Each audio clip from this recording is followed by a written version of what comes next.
উত্তরবঙ্গ সফরে এসে শনিবার রাজ্য প্রশাসন তথা মুখ্যমন্ত্রী মমতা বন্দ্যোপাধ্যায়ের ভূমিকা নিয়ে উষ্মা প্রকাশ করেন রাষ্ট্রপতি দ্রৌপদী মুর্মু। রাজ্যে রাষ্ট্রপতি এসেছেন, অথচ তাকে স্বাগত জানাতে যাননি মুখ্যমন্ত্রী অথবা অন্য কোনো মন্ত্রী। একথা উল্লেখ করে শনিবার রাষ্ট্রপতির নিচে প্রোটোকল ভাঙার অভিযোগ তুলেছিলেন। শিলিগুড়িতে আন্তর্জাতিক সাঁওতাল কনফারেন্সে যোগ দিয়ে দেশের প্রথম আদিবাসী রাষ্ট্রপতি আক্ষেপের সুরে বলেন, আমিও বাংলার মেয়ে, অথচ আমাকে বাংলায় আসতেই দেওয়া হয় না। জানি না মমতাদির আমার উপর কেন এত রাগ। लेकिन जगह दिलवाने का कोई नहीं, यहाँ तो इतने पर्याप्त है। तो मुझे पता नहीं, लेकिन मैं भी बंगाल का ही बेटी हूँ। बंगाल में बहुत क्यों आने ही नहीं देते। ममता दीदी मेरे बहन भी है, छोटे बहन है। पता नहीं मुझे कोई गुस्सा किए होंगे, इसीलिए वहाँ जाके प्रोग्राम करा। कोई बात नहीं, कोई गिला नहीं, कोई शिकवा नहीं। এমনকি অনুষ্ঠানের মঞ্চ থেকেই এ রাজ্যের আদিবাসী ও সাঁওতাল সমাজের অবস্থা নিয়ে প্রশ্ন তোলেন দ্রৌপদী মুর্মু। यहाँ जो फील्ड में देख रहे हैं, ये एक इंटरनेशनल संथाल काउंसिल का ये सम्मेलन है, मुझे लगता नहीं।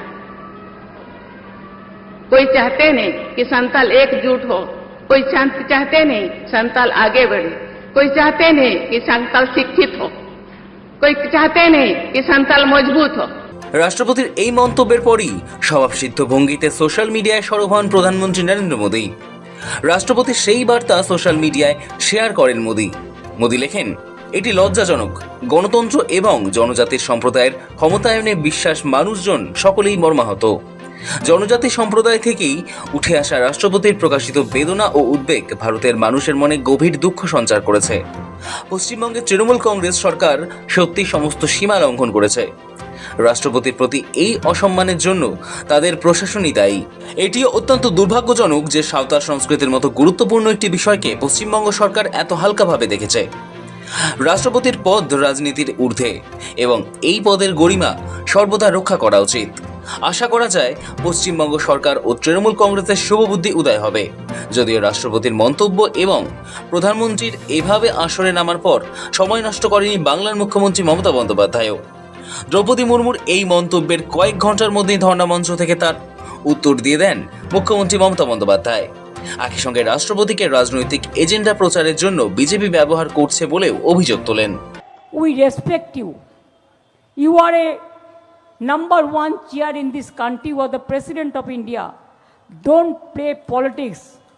Don't play politics at the time of election as per BJP advice. মাননীয় রাষ্ট্রপতি, তাকে আমরা সম্মান করি, তাকে দিয়েও পলিটিক্স বেচতে পাঠানো হয়েছে, বিজেপির এজেন্ডা বেচতে পাঠানো হয়েছে। মমতার দাবি, রাজ্যে কেউ এলে তাকে স্বাগত জানানো হয়, তবে বারবার কেউ আসলে প্রতিবার উপস্থিত থাকা সম্ভব নয়, কারণ সরকারের আরও কাজ থাকে। যোগ করেন, তিনি তখন সাধারণ মানুষের দাবিতে এসআইআর ইস্যুতে ধর্নায় ছিলেন, তাই যাওয়া সম্ভব হয়নি। পাশাপাশি তার প্রশ্ন, অন্য রাজ্যে আদিবাসীদের উপর অত্যাচারের ঘটনায় নীরব থাকা হলেও কেন বারবার বাংলাকেই নিশানা করা হয়। আপনি বলেছেন ইন্টারন্যাশনাল সাঁওতালি কনফারেন্স করছেন, আমরা নাকি কাউকে যেতে দিইনি। এটা তো স্টেট গভর্নমেন্ট পার্টি ছিল না, স্টেট গভর্নমেন্ট তো জানেই না। হ্যাঁ, আপনি কবে আসবেন, কবে যাবেন, সেটা ইনফরমেশন আমরা পাই, সেই মতো আমরা চেষ্টা করি। You can criticise us, we will not, but fact I have to say, fact remains fact. এখানকার ট্রাইবেলরা এসআইআর নিয়ে একটু কথা বললেন না তো? কত অলচিকি সাঁওতালি বলে, তাদের নাম বাদ দিয়েছে বর্ধমানে। खोज रखें मैडम, क्या आपका पास पता है ट्राइबल को कितना नाम निकाल दिया है वोटर लिस्ट से? उसको हक छीन लिया। कभी तो पता कीजिए, मेहरबानी करके आप ढूंढ लीजिए बंगाल में साँवताली के लिए हम लोग क्या किया, আউটসাইড স্টেট মে কিয়া কিয়া। কই মণিপুরে যখন ট্রাইবেলদের উপর অত্যাচার হচ্ছিল তখন আপনি চুপ করেছিলেন কেন? যখন রাজস্থানে আদিবাসীদের উপর অত্যাচার হয় ट्राइबल के ऊपर, तब आप कहाँ थे? क्यों आप प्रोटेस्ट नहीं करते? क्यों उसको नहीं डांटते? जब महाराष्ट्र पे ट्राइबल का ऊपर अत्याचार होता है, आप क्यों प्रोटेस्ट नहीं करते? जब मध्य प्रदेश में होता है, आप क्यों नहीं करते? जब छत्तीसगढ़ में होता है आप क्यों नहीं करते? রাষ্ট্রপতির এই সফরকে কেন্দ্র করে শুরু হয়েছে তীব্র রাজনৈতিক চাপানোতর। শনিবার তার সঙ্গে থাকা দার্জিলিং এর বিজেপি সাংসদ রাজু বিস্তা সরাসরি রাজ্যে রাষ্ট্রপতি শাসন জারির দাবি তোলেন। তিনি অভিযোগ করেন, দেশের রাষ্ট্রপতির অনুষ্ঠানে রাজ্য সরকারের কোনো সঠিক ব্যবস্থাপনাই নেই।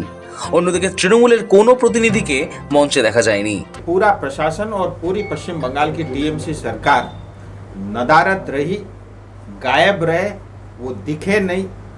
और एक आदिवासी समाज का कार्यक्रम, संथाल समाज का कार्यक्रम के मुख्य अतिथि के रूप में जब देश की राष्ट्रपति सिलीगुड़ी आई, उनके साथ राजनीति हुई। इसीलिए जो परिस्थिति आज पश्चिम बंगाल में है, अगर फ्री एंड फेयर चुनाव हम देखना चाहते हैं और लोकतंत्र को जीवित रखना चाहते हैं और बांग्लादेशी घुसपैठियों के जो प्रभावित होते हैं उनसे चुनाव को प्रक्रिया को जो है बचाना चाहते हैं, तो मुझे लगता है कि भारत सरकार को, राष्ट्रपति को ये देखना चाहिए और पश्चिम बंगाल की सुरक्षा के लिए, यहाँ लोकतंत्र जीवित रहे, इसके लिए जो है मुझे लगता है राष्ट्रपति शासन के अंतर्गत ही पश्चिम बंगाल में चुनाव होगा। যদিও পাল্টা জবাব দিয়ে দেয় তৃণমূলও। রাষ্ট্রপতি এবং বিজেপি সাংসদের এই অভিযোগের পরই জবাব দিয়েছে শিলিগুড়ি পুর নিগমের মেয়র তথা রাজ্যের প্রাক্তন রাজ্যের মন্ত্রী গৌতম দেব। প্রোটোকলে কোনো জায়গায় মুখ্যমন্ত্রী কোনো জায়গায় থাকার কথা ছিল এবং সাথে আরেকটা বলছি, ওরা রাষ্ট্রপতি ভবন থেকে এই 4 তারিখে টোটাল প্রোগ্রামটা অ্যাপ্রুভ করে পাঠিয়ে দেওয়া হয়। This is the programme. কারা কারা থাকবে তার পুরো বিষয় আরও একটা দেখিয়ে দিচ্ছি। তারা একটা চিঠি দিয়ে এই ডিটেল প্রোগ্রাম, কোথায় থাকবে, কে থাকবে, কে কী করবে, মিনিট টু মিনিট প্রোগ্রাম, সমস্ত কিছু রাষ্ট্রপতি ভবন থেকে অ্যাপ্রুভ করে দিয়েছে। এটা রাজ্য প্রশাসন কিছু করছে না। কোনো জায়গায় এখানে কারোর থাকার কথা ছিল না, কোনো প্রোটোকলে কিন্তু ছিল না। এইগুলো সমস্ত কাগজপত্র আমাদের কাছে আছে, আপনারা এই ছবি নিয়ে নিতে পারেন। 2টো প্রোগ্রাম রাষ্ট্রপতি ভবন থেকে কনফার্ম করে দেওয়া হয়েছে, আর প্রোগ্রামের সাইট, ভেন্যু সব তারাই ঠিক করেছেন। বরং রাজ্য সরকার উপযাজক হয়ে জানিয়ে দিয়েছিল যে বিফিটিং ম্যানারে হচ্ছে না, তোমরা রিভিউ করো, করেনি। মাননীয় রাষ্ট্রপতিজি দিল্লিতেও পৌঁছায়নি। তার আগে দার্জিলিংয়ের সাংসদ তিনি বলছেন যে আগে রাষ্ট্রপতি শাসন করো, তারপরে বাংলায় ইলেকশন করো। তার মানে সাংবিধানিক প্রধানের পদটাকে এই পর্যায়ে নামিয়ে এর গরিমা, এর মর্যাদা, এই constitutional sanctity of a post none other than the Honorable President of India, our constitutional head, তাকে বেঙ্গলের ইলেকশনের জন্য এই পর্যায়ে নামিয়ে নিয়ে আসা হচ্ছে। একটা প্লয় ছিল। আসরে নামেন রাজ্যের প্রতিমন্ত্রী বীরবাহা হাসদা। অন্য রাজ্যে আদিবাসীদের ওপর অত্যাচারের ঘটনায় নীরব থাকেন কেন রাষ্ট্রপতি, তা নিয়েও প্রশ্ন তোলেন তিনি। ওনার বক্তব্য শোনার জন্য আমরা সবাই অধীর আগ্রহে বসেছিলাম, কিন্তু তিনি যা বলেছেন তাতে আমরা সবাই মর্মাহত, আশাহত। আমরা সবাই তার প্রতি এবং তার পদমর্যাদার প্রতি শ্রদ্ধা জানাই। এই পদটি একমাত্র পদ যা রাজনীতির ঊর্ধ্বে, কিন্তু বিজেপি বাংলায় যে ধরনের নিজেদের রাজনৈতিক স্বার্থে এই পদকে ব্যবহার করছে সেটা দেখে আজকে আশাহত হলাম।